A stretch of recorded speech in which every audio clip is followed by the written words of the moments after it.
So this is Rachel from Studio Avani, one half of a phenomenal duo in Rowley, Massachusetts, which I've had the pleasure to visit. I'm going to be taking you to Studio Avani later on, but in the meantime, we're stopping here in a sunflower patch. And we're gonna check it out. If this is a date, it would be the perfect date. Men, take note. Find a sunflower patch and bring a woman here. Right. Thundercrop Farm. Tendercrop. So what do they have here? What do they specialize in? They have pick your own fruit. They have meats. They have pumpkins. Mums. Meats? What kind of meats? That's what we're getting tonight. They have their own grass-fed beef.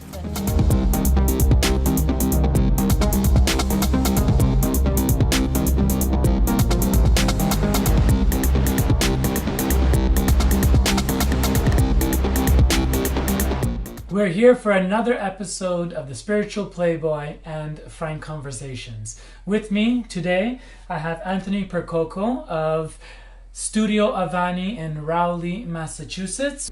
Anthony, welcome to the Spiritual Playboy. Thank you, Frank. It's great to be here. It's great to have you here. Well, thank you for the invitation. So Anthony invited me over to check out his space and be part of his practice here to see what he offers. So let's start off with that. So what's the vision of Studio Avani? What is it and what do you offer here? I mean, the word that comes to mind is virtual community, a community of spirit. That's not necessarily a location per se, a community that's expanding. I'm more interested in being a bridge in the day-to-day community, working with people all the time, people immersed in their day-to-day living, and yet having a place they can come, restore, renew, and in turn also this place teaching people that they don't need to come here, that their center is within themselves. Ultimately they become the center, and then the community becomes an extension of that, an expression of that, and in the end, in a way, I don't have a mission anymore. It's really about living consciously within the community itself. It's really a place, a center, being an acupuncturist, being a yoga instructor, studying different shamanic traditions from Native American, Southern American teachings, studying Eastern herbalism, being a physical therapist trained. My wife's a physical therapist trained as well as a yoga instructor. We really want to serve the community by offering this full array of holistic tools to the community. At the end of the day, it's really about teaching people that, the center lies within themselves, the heaven lies within themselves, their serenity lies within themselves, and, we sit at the seat of our power. We are there. And it's really about teaching people about empowerment, self-empowerment, so that in the end, we don't need long trips, exotic trips for the miraculous. The miraculous is in the day-to-day. And that's something that I'm really empowered with. It's something that inspires me. Yeah, so like in a lot of spiritual teachings, they speak about the self being that path towards divine or whatnot. Right. What do you offer multiple things. You offer, what are the three basic things? Classically I work with the physical body. I've always been rooted in the physical body first, studying as a physical therapist, studying with the physical body, working in hospitals, working with spinal cord injuries. And that's actually what got me on the road to this, uncovering my own journey, is working with people with massive injuries and seeing the revolution of the spirit and becoming curious. How did people transform? What allowed them to transform in the face of seemingly impossible conditions and yet find happiness, find peace, find joy amidst challenge? And that intrigued me as a young student, and then it opened me up into my own path as I began to deal with my own health consequences. So I'm very physically oriented. I used to actually teach a course called Spirituality Through Physicality. I'm really deeply embodied in the body itself. And I teach the spiritual path through the body. I respect these bodies, even though they're temporal expressions. I respect them, and I believe that we want to make heaven incarnate in the physical realm, in that temporary expression, to bring it forth to the mastery of our ability. So what are the different modalities you use? Acupuncture, craniosacral therapy, different shamanic works, working with the Mesas of the Quechuan tradition, classic mindfulness meditation strategies, yoga, and then yoga. Yeah. So what is the most popular? What is the most popular thing you? I think yoga and acupuncture. Yoga and acupuncture are the two, and those are the two most readily accepted by the community at large. Craniosacral therapy intrigues people, and when they begin to feel the cranial rhythms, they flow within the body, the tides within the body, and oftentimes my most powerful medicine is craniosacral. So let's talk about craniosacral. What is it exactly, and how does it work? Within us, there are tidal rhythms very similar to the ocean to the seasonal cycles, right? Tides. We live in a realm of flow, of energy, moving back and forth.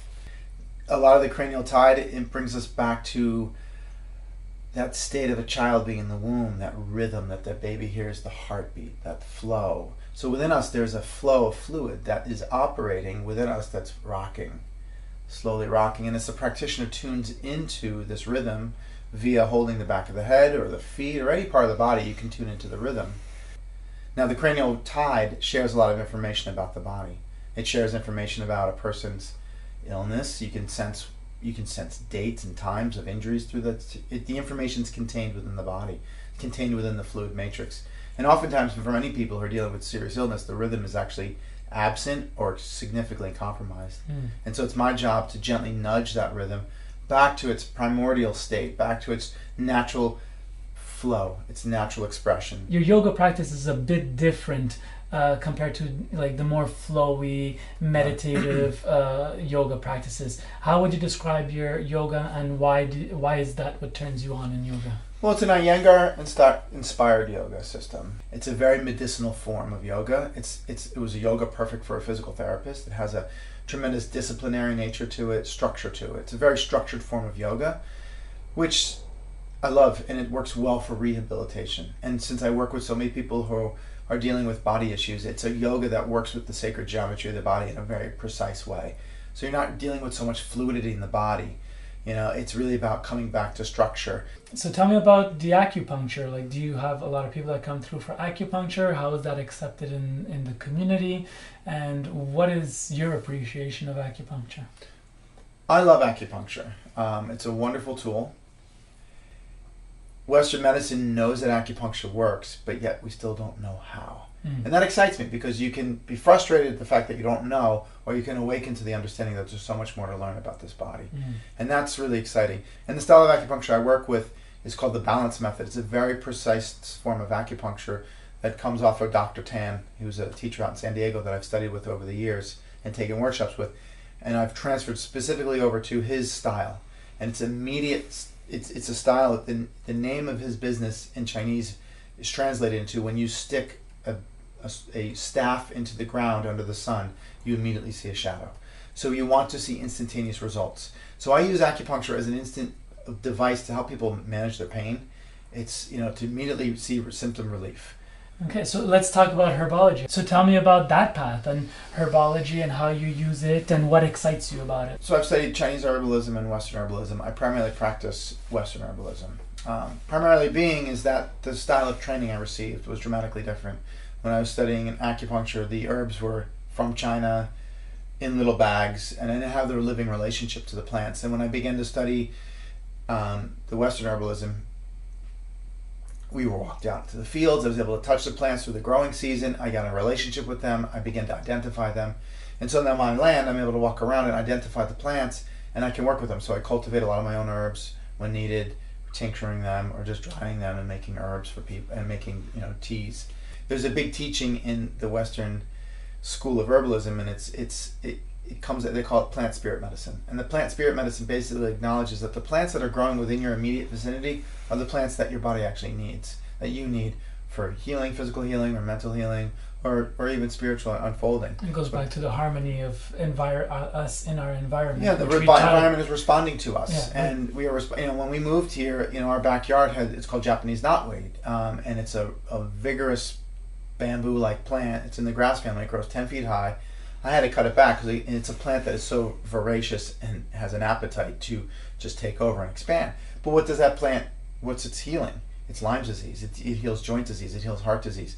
And these are things that so many people in this environment have Lyme disease, have problems. And what does Lyme disease affect? Your joints, and affects your heart. So where Japanese knotweed becomes a primary candidate and a primary friend to support the healing of Lyme disease. I was really impressed when I came onto your land in terms of what it looked like and what you've done with the place.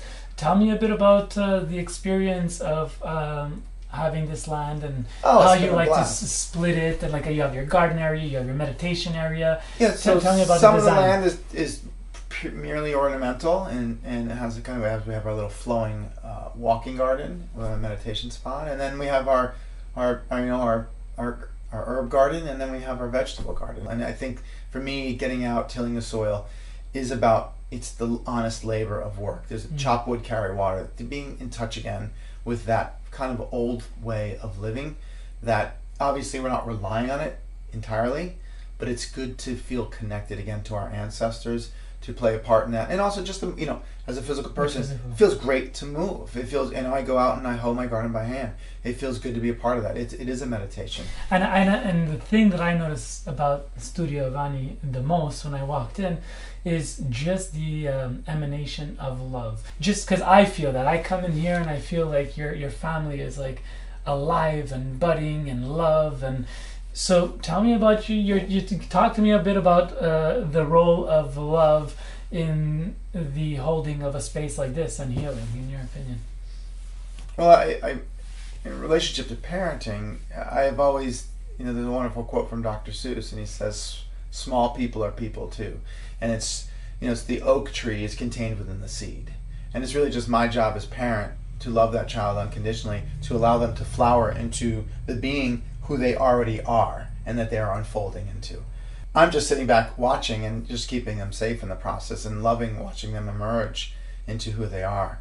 And then just as far as love, you know, I think it's you know, I'm a big fan of love emerging from just allowing life to be.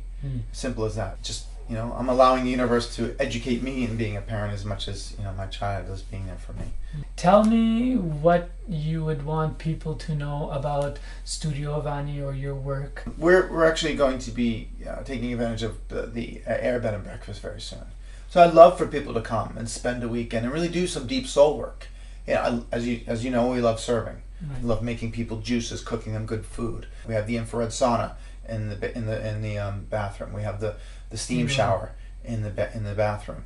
I really would love people to come and use the resources that we have here to deepen their relationship to their body, to have an open, honest discourse about their troubles, to know that they can feel safe here. I always think of the Einstein quote that we need to unbind ourselves from the illusion of love between those nearest and dearest to us, and that we need to realize that we are universal beings, and we need to expand our love to the greater lineage, to the greater whole. I love being there when people are going through their great awakening. It's like watching the sunrise. I've always compared it to that. It's awe-inspiring. Every sunrise, it's amazing. And to watch a person's consciousness flower from an old pattern into a new consciousness, to come out of identified state of thought and person, and to awaken into that of universal consciousness, it's like watching the sunrise. Oh, that's amazing. So tell me, how can people get more information about Studio Avani website? So website is www.studioavani.com.